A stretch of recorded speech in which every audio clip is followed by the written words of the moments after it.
बिस्मिल्लाहिर्रहमानिर्रहीम। अस्सलामु अलैकुम everyone, welcome back on easy learn. I hope कि आप सब ठीक ठाक होंगे, खैरियत से होंगे। तो चलते हैं आज के लेक्चर की तरफ। और आज का जो लेक्चर है ये बेसिकली हमारे प्रीवियस लेक्चर से काफ़ी हद तक रिलेटेड है, क्योंकि आज के लेक्चर में हम अपने जो लास्ट के लेक्चर में डिस्कस किया था टॉपिक ऑफ फ्रिक्शन, उसी को आगे लेकर चलेंगे। ठीक है, अगर मैं आपको थोड़ा सा ओवरव्यू दे दूँ लास्ट की क्लास का, तो हमने अपने प्रीवियस लेक्चर में फ्रिक्शन को पढ़ा था कि फ्रिक्शन होती क्या है। Friction is basically a force that resist the motion of an object, जो किसी भी ऑब्जेक्ट की मोशन को रोकती है, जो force, that force is basically called friction. So हमें फ्रिक्शन को पढ़ लिया। अब फ्रिक्शन के कुछ फ़ायदे भी होते हैं, कुछ नुकसान भी होते हैं। तो सबसे बड़ा फ़ायदा फ्रिक्शन का ये है कि हम नॉर्मली मूव करते हैं, ज़मीन पर चलते हैं, वॉक करते हैं, डिफरेंट एक्शंस परफॉर्म करते हैं, जॉगिंग करते हैं, तो उसके लिए फ्रिक्शन बहुत ज़रूरी है। क्योंकि अगर वहाँ पर फ्रिक्शन नहीं होगी, या अगर आप ये कह लें कि हमारे शूज़ जो हैं वो स्मूथ होंगे, तो फ्रिक्शन नहीं होगी, क्योंकि आपको पता है कि स्मूथ सर्फेसिस के दौरान फ्रिक्शन कम होती है। तो अगर हमारे शूज़ स्मूथ होंगे तो हम वहाँ पर काफ़ी मुश्किल से मूव करेंगे, क्योंकि वहाँ पे फ्रिक्शन नहीं जनरेट होगी। ठीक है, सो इसी टॉपिक से, इसी कॉन्सेप्ट से रिलेटेड आज मेरे पास एक क्विज़ है, और यहाँ पर आपको ये चीज़ क्लियर हो जाएगी कि फ्रिक्शन हमारी लाइफ में कितनी इम्पॉर्टेंट भी है। देखने में तो अभी जो प्रीवियस लेक्चर हमने डिस्कस किया था, अगर आपने वो अटेंड किया है, सो उसके हिसाब से आपको लग रहा होगा फ्रिक्शन के नुकसान है, डिफरेंट ऑब्जेक्ट्स को रोक देती है, मोशन को रोक देती है, बट इसकी कुछ फ़ायदे भी हैं। सो आज हम इसी से रिलेटेड एक क्विक सा क्विज करेंगे। तो जैसे कि आप यहाँ से फिगर में देख सकते हैं कि हमारे पास दो शूज़ गिवन है। जो राइट साइड पे शू है, this is basically a smoother one, इसकी सरफेस जो है वो काफ़ी स्मूथ है। बट ये जो लेफ्ट साइड पे गिवन है, इसमें आप देख सकते हैं कि इसकी सरफेस पे पिट्स एंड बम्प्स बने हुए हैं। ठीक है, इसकी जो सरफेस है that is not smooth, but this surface is smooth. So activity क्या है, देख लेते हैं कि इसने फर्स्ट क्वेश्चन क्या पूछा है, विच शू ऑफर्ड लेस फ्रिक्शन। अब इन दोनों शूज में से कौन सा शू है जो लेस फ्रिक्शन ऑफर कर रहा है, जिसकी फ्रिक्शन कम होगी। तो हमने अपने प्रीवियस लेक्चर में पढ़ा था कि जो स्मूथ सरफेस होती है उसकी फ्रिक्शन कम होती है as compare to the rough surface. अगर रफ सरफेस है तो उसकी फ्रिक्शन ज़्यादा होगी, वहाँ पर रेजिस्टेंस ज़्यादा होगी, ऑब्जेक्ट का मूव करना मुश्किल होगा। बट जो सरफेस स्मूथ होगी उस पर से ऑब्जेक्ट जो है वो ईजिली मूव कर जाएगा। ठीक है, सो अब हमारे केस में इसने क्या पूछा है कि विच शू ऑफर लेस फ्रिक्शन। अब इन दोनों शूज में से कौन सा ऐसा शू है जिसकी फ्रिक्शन कम होगी। तो स्मूथर सरफेस की कम फ्रिक्शन होती है, तो यहाँ पर हमारे पास जो ये वाला शू है इसकी फ्रिक्शन कम होगी। ठीक है, सरफेस स्मूथ है तो इसका मतलब हमारी फ्रिक्शन भी कम होगी। तो ये जो राइट हैंड साइड पे शू आप देख रहे हैं इसकी फ्रिक्शन कम है। ठीक है, so the next question is which shoe is better for walking on dry track. अब एक ट्रैक है हमारे पास, ठीक है, ड्राई ट्रैक है, उस पर चलने में कौन सा बेटर होगा। वैसे तो दोनों ही बेटर हैं, बट अगर ज़्यादा बेटर हमने चेक करना है तो दैट इज स्मूथर सरफेस है और हम इजीली मूव कर सकते हैं। सो the next is which shoe is better for jogging. Jogging के लिए कौन सा बेटर है, जॉगिंग के लिए हमारे पास ये वाला शू बेटर है जिसकी सरफेस स्मूथ नहीं है। एज सेम जैसे मैंने अभी आपको पीछे एक्सप्लेन किया कि इसके शूज़ के पिट्स एंड बम्प्स जो हैं वो रोड के साथ इंटरलॉक हो जाएंगे, और जब वो इंटरलॉक हो जाएंगे तो हमें फ्रिक्शन प्रोवाइड कर देंगे और हम इजीली जो है वो मूव कर सकेंगे। ठीक है, so the last question is which sole will wear out early. इन दोनों सोल्स में से कौन सा ऐसा सोल है, कौन सा ऐसा शू है जो जल्दी खराब हो जाएगा। वियर मीन्स खराब हो जाएगा। सो यहाँ पर जो स्मूथर सरफेस है ये जल्दी खराब हो जाएगी।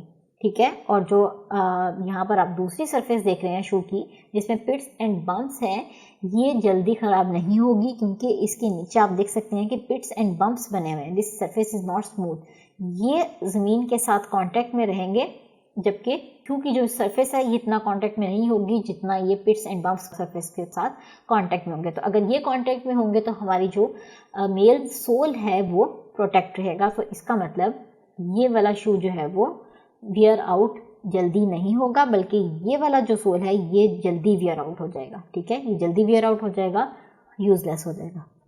सो ये थी जी एक्टिविटी है हमारे कुछ प्रीवियस लेक्चर से रिलेटेड। तो चलते हैं आज के मेन टॉपिक की तरफ। So that is rolling friction. तो बेसिकली रोलिंग फ्रिक्शन होती क्या है, इसकी डेफिनेशन देख लेते हैं। A rolling friction is the force of friction between a rolling body and a surface over which it rolls. So इसको समझाने के लिए मैं आपको यहाँ पे एग्जांपल दिखाती हूँ कि एक टायर है हमारे पास, ठीक है, और ये मूव कर रहा है इस रोड के ऊपर। तो यहाँ पर इस टायर की जो मोशन है that is basically a rolling motion. हमें पता है कि रोलिंग क्या होती है कि एक सरफेस के ऊपर दूसरी बॉडी का टर्न करते रहना। This is basically rolling. तो रोलिंग फ्रिक्शन क्या है? Rolling friction is the force of friction between a rolling body and a surface over which it rolls. अब रोलिंग फ्रिक्शन वो फोर्स ऑफ फ्रिक्शन है जो इस रोलिंग बॉडी यानी कि टायर, रोलिंग बॉडी कौन सी है? टायर, क्योंकि ये रोल कर रहा है, टर्न कर रहा है, and a surface over which it rolls, और ये किस सरफेस के ऊपर रोल कर रहा है? रोड के ऊपर। तो इसका मतलब रोलिंग फ्रिक्शन टायर और रोड के दरमियान होगी, ठीक है, because it is between the rolling body and the surface over which this object is rolling. तो हमारे केस में ये जो टायर है ये रोड के ऊपर मूव कर रहा है, सो इसका मतलब इन दोनों के जो दरमियान फोर्स होगी that is called rolling friction, ठीक है। Rolling friction occurs when a wheel, ball और cylinder rolls freely over a surface as in a ball and roller bearings. अब बॉल बेयरिंग में क्या होता है कि उसके अंदर हमारे पास छोटी छोटी बॉल्स होती हैं, रोल करती हैं। तो होता क्या है कि जब ये टायर जो है वो फोर्स लगाता है इस सरफेस के ऊपर, इस टायर ने जब फोर्स लगाई तो हमने पढ़ा है न्यूटन के थर्ड लॉ में कि जो रिएक्शन की एक फोर्स डेवलप होगी। सो अर्थ जो है वो रिएक्शन की फोर्स लगाएगी। जब रिएक्शन की फोर्स इस टायर के ऊपर लगेगी तो ये टायर जो है वो रोल करना शुरू कर देता है, आगे की तरफ मूव करना शुरू कर देता है, ठीक है। When the axle of a wheel is pushed, the force of friction between the wheel and the ground at the point of contact provides reaction force. तो इसी वजह से ये जो टायर है जो है वो मूव करना शुरू कर देता है, ठीक है। तो ये हो गई जी हमारी रोलिंग फ्रिक्शन। अब रोलिंग में आप देखें ये जो ऑब्जेक्ट है टर्न कर रहा है।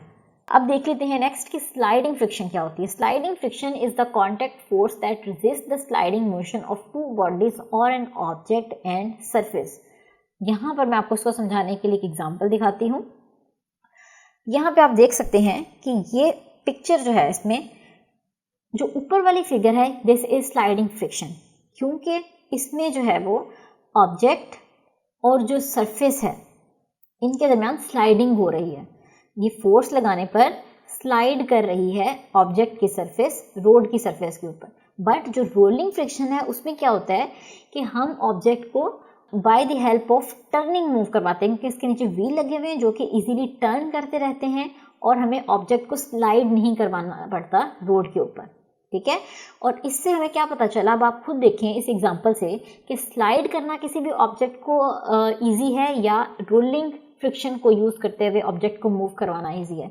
ये एक बॉक्स है हमारे पास, अगर हम इसको सिंपली जमीन पर रखते हैं और पुश करना शुरू कर दें तो इसको मूव करना आसान होगा, या आप इसी बॉक्स के नीचे व्हील्स लगा दें और उसे फोर्स लगा के मूव करवाएं तो उसे मूव करना आसान होगा। तो हमारा आंसर है बी केस। इस केस में जब आपने अपने ऑब्जेक्ट के नीचे व्हील्स लगा दिए तो उसके आप हल्का सा भी पुश देंगे तो वो मूव करना शुरू कर देगा। तो हमें यहाँ से क्या पता चला कि rolling friction is less than the sliding friction, क्योंकि स्लाइडिंग फ्रिक्शन में आपको पता है कि सरफेस के साथ डायरेक्ट कांटेक्ट हो रहा है दोनों सरफेसेस का, और हमने अपने प्रीवियस लेक्चर में पढ़ा है कि दोनों सरफेसेस को जब हम माइक्रोस्कोपिक व्यू से देखेंगे तो उनके दरमियान पिट्स एंड बम्प्स होंगे जो कि आपस में क्या होता है, इंटरलॉक हो जाते हैं, ठीक है। सो इनकी वजह से ऑब्जेक्ट की मोशन में काफ़ी फोर्स लगानी पड़ती है और काफ़ी मुश्किल से मोशन होती है। बट रोलिंग फ्रिक्शन में जैसे कि मैंने आपको बताया टायर किस तरह मूव करता है कि फोर्स जो है जब रोड के ऊपर लगती है तो रोड एक रिएक्शन फोर्स जनरेट करती है और इस रिएक्शन फोर्स के नतीजे में जो टायर है ये इजीली मूव करना शुरू हो जाता है। तो हमें पता चला कि sliding friction is greater as compare to rolling friction.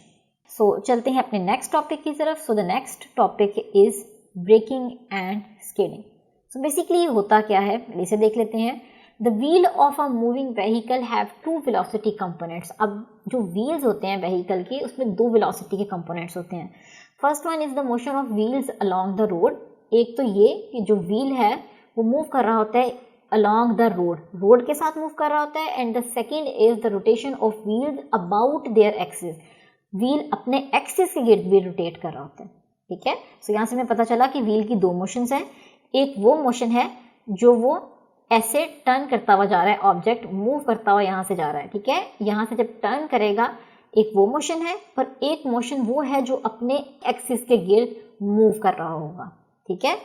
तो to move a vehicle on the road as well as to stop the moving vehicle requires friction. अब ऑब्जेक्ट को मूव करवाने के लिए और स्टॉप करवाने के लिए फ्रिक्शन चाहिए between its tyres and the road के दरमियान और इसके टायर्स के दरमियान फ्रिक्शन होना बहुत ज़रूरी है, क्योंकि अगर ये फ्रिक्शन होगी तो ही हम अपने ऑब्जेक्ट को मूव भी करवा सकेंगे और उसे स्टॉप भी करवा सकेंगे।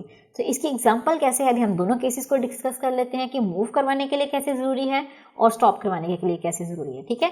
तो first one is for moving. If the road is slippery और the tyres are worn out then the tyre instead of rolling slip over the road. अगर हमारे पास रोड स्लिपरी आ गई, रोड अगर वेट हो गई, स्लिपरी हो गई, तो क्या होगा कि जो टायर्स जो हैं वो इंस्टेड ऑफ रोलिंग, रोल करने की बजाय स्लाइड करना शुरू हो जाएंगे, ठीक है। रोल नहीं करेंगे बल्कि ये स्लाइड करना शुरू हो जाएंगे रोड के ऊपर। And the vehicle will not move if the wheel start slipping at the same point on the slippery road. अगर व्हीकल के व्हील्स जो हैं वो टर्निंग की बजाय स्लिपिंग करने लग जाते हैं तो वो मूव नहीं करती, बल्कि ये बहुत ख़तरनाक हो जाता है क्योंकि इससे बहुत सारे एक्सीडेंट्स हो जाते हैं, ठीक है। Thus for the wheels to roll the force of friction, यानी कि gripping force between the tyres and the road must be enough. अगर हमारे टायर की सरफेस बिल्कुल स्मूथ है, ठीक है, एक ये टायर है और एक आपने टायर वो लेना है जिसकी सरफेस स्मूथ नहीं है, जिसके अंदर पिट्स एंड बम्प्स होंगे,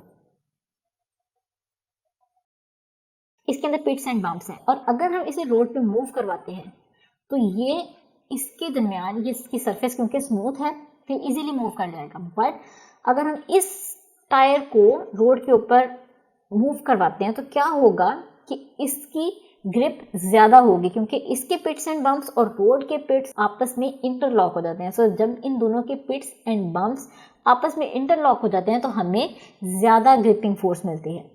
दैट इज़ वाई आपने देखा होगा कि जब भी व्हीकल के टायर्स दिए जाते हैं तो उन पर देखा जाता है कि उन पर प्रॉपर थ्रेडिंग हुई हो, उन पर प्रॉपर पिट्स एंड बम्प्स बने हुए हों ताकि हमें इनफ ग्रिपिंग फोर्स को प्रोवाइड कर सकें और हमारे जो टायर्स हैं वो स्लिप नहीं हों। दैट इज़ वाई जो हमारी स्लिपरी रोड भी हो जाए तो बम्प्स वाले जो टायर्स होते हैं वो इजीली मूव कर जाते हैं, बट अगर हमारे टायर्स स्मूथ होंगे तो वो स्लिपरी जगह पर ग्रिप प्रोवाइड करने के बजाय स्लिप हो जाते हैं, ठीक है, स्लाइड कर जाते हैं, और इसकी वजह से एक्सीडेंट्स का बहुत ज़्यादा खतरा होता है। That is why pits and bumps वाले जो टायर्स होते हैं उन्हें प्रेफर किया जाता है। जैसे कि आप इस एग्जांपल में भी देख सकते हैं कि अगर आपके टायर्स स्मूथ होंगे तो आपकी जो गाड़ी है वो स्लाइड कर जाएगी, स्केडिंग कर जाएगी, ठीक है। वो केस था मूवमेंट का। अब द नेक्स्ट केस है that is to stopping a car. To stop a car quickly a large force of friction between the tyres and the road is needed. अब हमने एक गाड़ी को अगर रोकना है तो उसको रोकने के लिए लार्ज फ्रिक्शन चाहिए between the tyres and the road, but there is a limit to this force of friction that tyres can provide. अब हमें पता है कि फ्रिक्शन की एक लिमिट होती है, ठीक है, हमने अपने प्रीवियस लेक्चर में भी डिस्कस किया कि लिमिटिंग फ्रिक्शन क्या होती है कि एक स्पेसिफिक लिमिट हो फ्रिक्शन की जिसके आगे फ्रिक्शन प्रोवाइड नहीं होती, फ्रिक्शन खत्म हो जाती है, एक लिमिट होती है। तो अगर हमने क्या करना है, ब्रेक्स अप्लाई करनी है, तो हम एकदम से अगर ब्रेक्स अप्लाई कर देते हैं या लिमिटिंग फ्रिक्शन से ज़्यादा की ब्रेक्स अप्लाई कर देते हैं तो टायर टर्न करने की बजाय स्लाइडिंग करने लग जाते हैं, ठीक है। सो जब टायर स्लाइडिंग करने लग जाते हैं तो हमारी जो गाड़ी है वो आउट ऑफ कंट्रोल हो जाती है और एक्सीडेंट के चांसेस बहुत ज़्यादा हो जाते हैं। जैसे कि आप यहाँ से देख भी सकते हैं कि अगर मैं आपको एक्सप्लेन कर दूँ यहाँ से कि if that brakes are applied too strongly, अगर हम ब्रेक्स को बहुत ज़ोर से एकदम से अप्लाई कर देंगे the wheels of the car will lock up जो गाड़ी के व्हील्स हैं वो लॉकअप हो जाएंगे and the car will skid due to its large momentum, क्योंकि उसकी वेलोसिटी बहुत ज़्यादा थी पहले ही, तो इसका मतलब उसका मोमेंटम बहुत ज़्यादा होगा, तो लार्ज मोमेंटम की वजह से गाड़ी जो है वो स्किडिंग करने लग जाती है। It will lose its directional control, तो जो डायरेक्शन का कंट्रोल होता है वो भी खत्म हो जाता है। जैसे कि आपने देखा होगा रेसिंग कार्स में स्किडिंग होती है तो क्या होता है कि डायरेक्शनल कंट्रोल भी खत्म हो जाता है। That may result in an accident, जिसकी वजह से एक्सीडेंट हो जाता है।